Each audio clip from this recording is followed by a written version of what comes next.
So exactly 1 year ago, April 2019, this article by Business Insider called The Amazing Life of Uber CEO Dara Khosrowshahi, from refugee to tech superstar and a huge IPO. Now, within 365 days, we're in April 2020, 1 year later, a lot, and I mean a lot, has changed. We could completely rewrite that title, but we'll get to that later. It says here, Dara Khosrowshahi is the former CEO of Expedia, who took over Uber as CEO in 2017.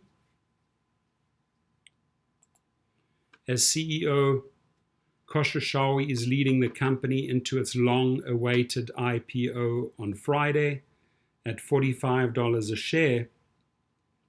Uber's initial market cap is just over $75 billion. This is a year ago. His long history in tech and familial connections helped prepare Khosrowshahi for running Uber. But I question whether those same contacts prepared him for this pandemic, where he truly failed his workforce and his labor force, the drivers. So this article has to be completely rewritten 365 days later.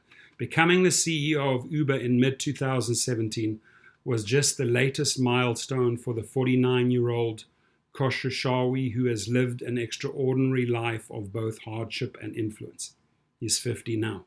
Khosrowshahi is now firmly in the spotlight at the head of the Valley's most valuable startup before the IPO, which is going public on Friday at an initial market cap of $75.5 billion, and one that's been under a microscope due to its meteoric growth and its chronicled troubles. Here's the incredible story of Khosrowshahi's journey from refugee to tech mogul. This is an update to a story originally published in August 2017.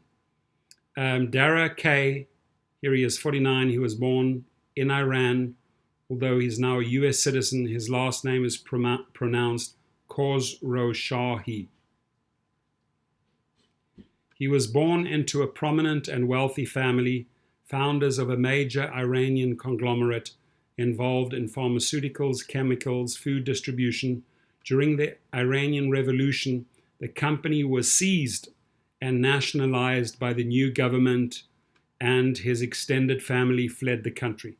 Literally, and I've had this conversation with many Iranians who were very successful at the time, they literally had to flee overnight. Many people went to Sweden, to UK, to the United States. The Ayatollah Khomeini and the regime took everything from them. So this is him as a kid in Iran. Khosrowshahi arrived in the United States when he was 9 years old, an Iranian refugee. His family moved in with one of his uncles in Tarrytown, New York, a town with upscale roots on the eastern shore of the Hudson River, 25 miles north of Manhattan. Rockefeller had built a mansion there in 1906.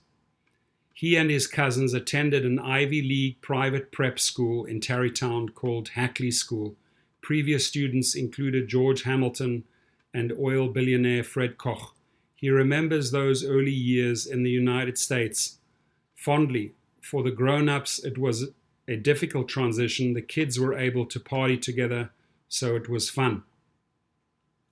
Another one of his uncles is the billionaire Hassan Khosrowshahi, who chose to go to Canada when the family fled from Iran.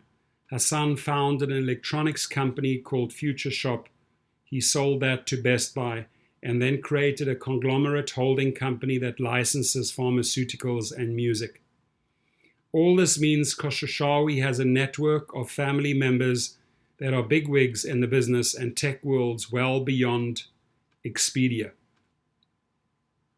For instance, his brother Kaveh Khosrowshahi is a managing director at Allen & Co. the investment bank best known for its ultra-exclusive Sun Valley conference.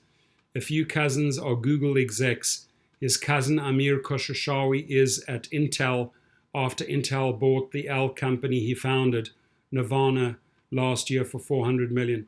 His twin cousins Ali and Hadi Partovi sold their startup to MySpace back in 2009 for $20 million and went on to become power angels backing Airbnb, Dropbox, Uber, and Facebook, and co-founding Code.org.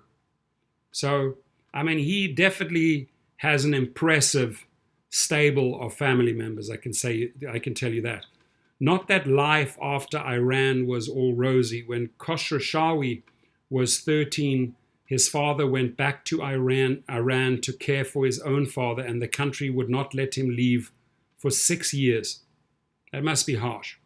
That must really, really be harsh.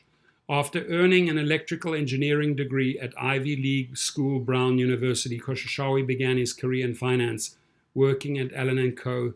Through the 1990s. He still often attends the firm's famous Sun Valley conference. He took an exec role at the United States USA Networks and launched its early streaming efforts. I was a complete failure, he said, of the experience. The cost of streaming content was higher than any advertising dollars you could earn. The better you did, the more you lost. Despite the humility of that statement, he wasn't considered a failure. He was actually the protege of media industry icon Barry Diller. United States changed its name to Interactive Corp IAC, and on July 2001, Diller and Khosrowshahi crafted a deal to buy Expedia from Microsoft for about $1.3 billion. 2 months later, before the deal closed, 9/11 happened. In addition to the tragic loss of 3,000 lives, the incident also stymied the travel industry. It was a seminal moment for Khosrowshahi. We had the opportunity to pull out, Barry said. People are going to keep living and traveling, so we're in, he said. Khosrowshahi spent a few years as the chief finance strategy guy at IAC until it spun Expedia out in 2005 with him as CEO and Diller as chairman. He remained CEO until moving to Uber in 2017. In those 12 years, Expedia became the largest online US travel agency. Revenues grew from $2.1 billion in 2005 to $8.7 billion in 2016. Like his mentor Diller and like others in his family, Khosrowshahi is a deal maker equipped to run a conglomerate. Expedia stock did particularly well under Khosrowshahi's leadership, rising from $109 per share a year before his departure to well above the $140 level. Expedia's board was so happy with Khosrowshahi's performance that in 2015 it awarded him a massive $91 million stock grant in addition to his nearly $4 million in salary and bonus, making him the highest paid exec on the SAP that year. There was a catch. This stock was part of a long-term employment contract that vested over 5 years, and another huge chunk of stock would only be granted if he stayed with the company until 2020, and the stock price hit 170. By some accounts, Khosrowshahi walked away from as much as $180 million by leaving Expedia before his huge stock grant vests. So just as far as the timeline goes, when Uber recruits Khosrowshahi over, and he has to basically forfeit that $180 million, they made the package so attractive at Uber. Hence, him getting $4 million at the one place, now $45 million at the other place, plus massive stock grants, right? So they made it very, very attractive for him to walk away from Expedia. Khosrowshahi is comfortable in the public eye. I would completely disagree with that. He's been an outspoken critic of President Donald Trump, speaking out against Trump's immigration ban and his statements on Charlottesville. Khosrowshahi tweeted, "I keep waiting for the moment when our prayers will rise to the expectations of his office, and he fails repeatedly. As a leader, he's the opposite of former Uber CEO Travis Kalanick. He's known as friendly, calm, and drama-free. His Expedia employees gave him a 94% approval rating on Glassdoor. Now, when we look at April 2020, this was written a year ago, he's referred to as a friendly, calm, and drama-free person, right? And I don't see him being associated with drama in 2020. He himself, he's not like a drama creator. But he seems the exact opposite of the way they're describing him. Back then they say he was friendly. I can tell you what, he's been extremely unfriendly to over 4 million people, right? He has not shown the skill set that he can calm down the markets or calm down the workers. Quite the opposite. The drivers are literally starting a revolution right now and fighting this company every single day. And beyond that, he's also a bona fide geek who loves World of Warcraft, his Amazon Alexa, and believes technologies like voice search will change the future. Which is cool, makes him hip. In 2012, he married Sydney Shapiro, or Sid Shapiro. The couple calls themselves sci-fi geeks. The wedding was held in Las Vegas, and she was wearing a t-shirt from heavy metal band Slayer. They have 4 kids. No doubt, they are a happy couple. They have 4 kids. That's wonderful. They have a lot of common interest. But where we are today, 2020, I would really like to sit down with Sid Shapiro and ask her what happened in 365 days. How did this man change within 365 days? I would hope she could give me some answers. Under Khosrowshahi, Uber has gotten into new businesses like electric bikes, even as it invests further into the popular Uber Eats food delivery business. Now, Uber threw a whole bunch of money into many, many projects. A lot of these projects didn't pan out. A lot of them crashed and burned. Uber had to unload its Uber Eats segment in India. And, this is a year ago, folks. These wonderful rosy words were all written a year ago. Still, his reign hasn't been totally free of controversy. In 2018, one of Uber's self-driving cars struck and killed a pedestrian. It paused self-driving car testing for 9 months in the wake of the accident.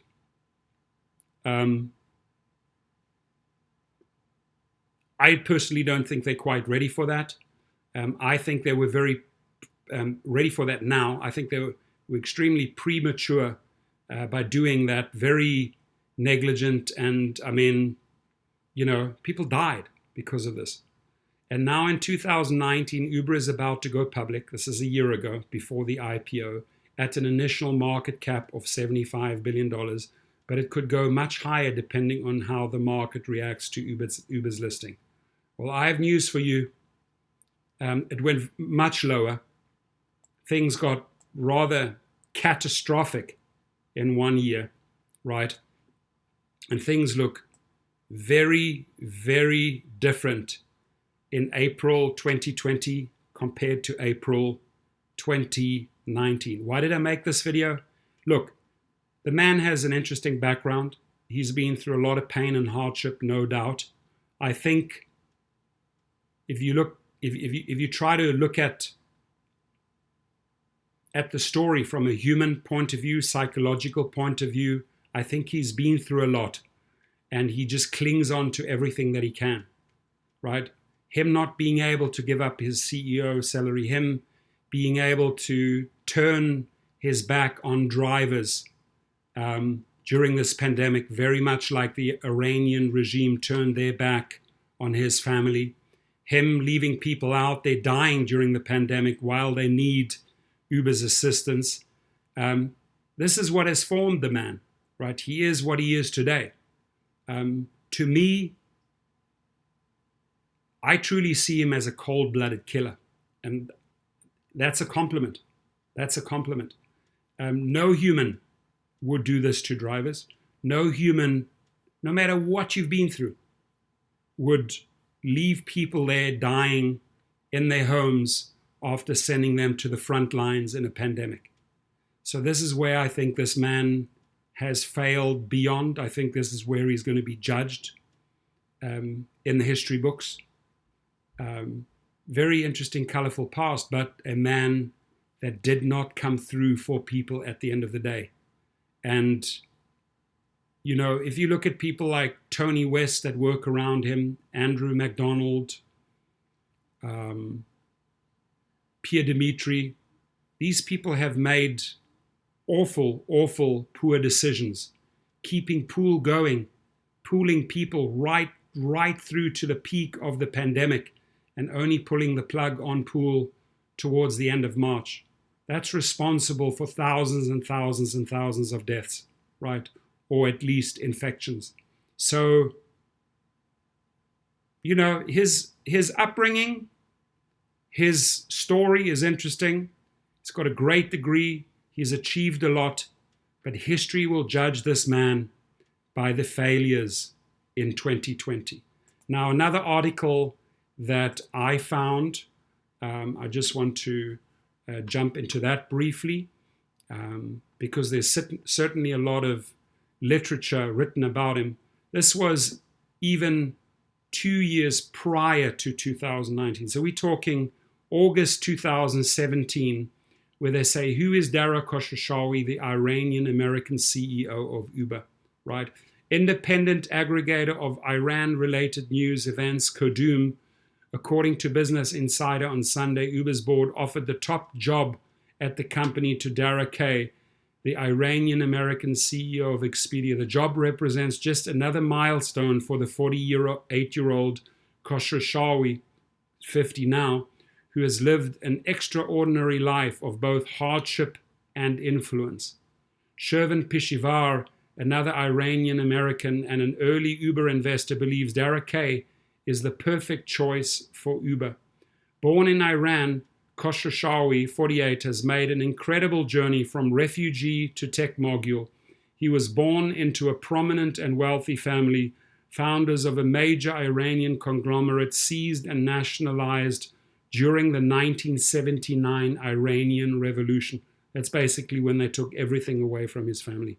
Khosrowshahi arrived in the United States when he was 9 years old, an Iranian refugee. His family moved in with one of his uncles in Tarrytown, New York, a town with upscale roots on the eastern shore of the Hudson River, 25 miles north of Manhattan. He and his cousins, including entrepreneurs Hadi and Ali Patovi, attended the Ivy League private prep school in Tarrytown called Hackley School. Previous students included George Hamilton and oil billionaire Fred Koch. He remembers the early years in the US fondly. It's a repeat of the other article. For the grown-ups, it was a difficult transition. The kids were able to party together, so it was fun. 4 years later, Khosrowshahi's father, Gary, went back to Iran to take care of his ailing father. We've read that story.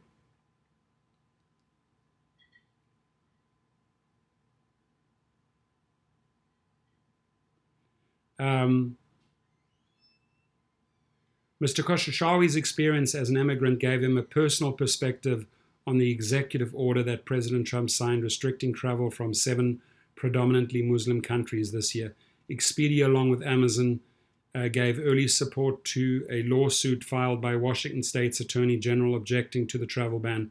Around the same time, Mr. Khosrowshahi described his early experience as an immigrant in an email to employees.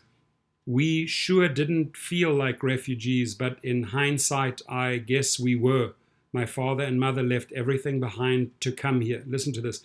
My father and mother left everything behind to come here, to be safe and give their boys a chance to rebuild a life, he wrote. He has repeatedly expressed concerns about Trump, blah, blah, blah. But here's where it boils down to me. My father and mother left everything behind to come here. So he saw his parents lose everything. And I guess where he is today, he's like saying, I'm not going to lose a cent. I'm not going to give up a cent. They sacrificed everything. They lost everything. I'm going to hold on to everything. That is how I see Dara K, the CEO of Uber, in April 2020. Thank you for listening.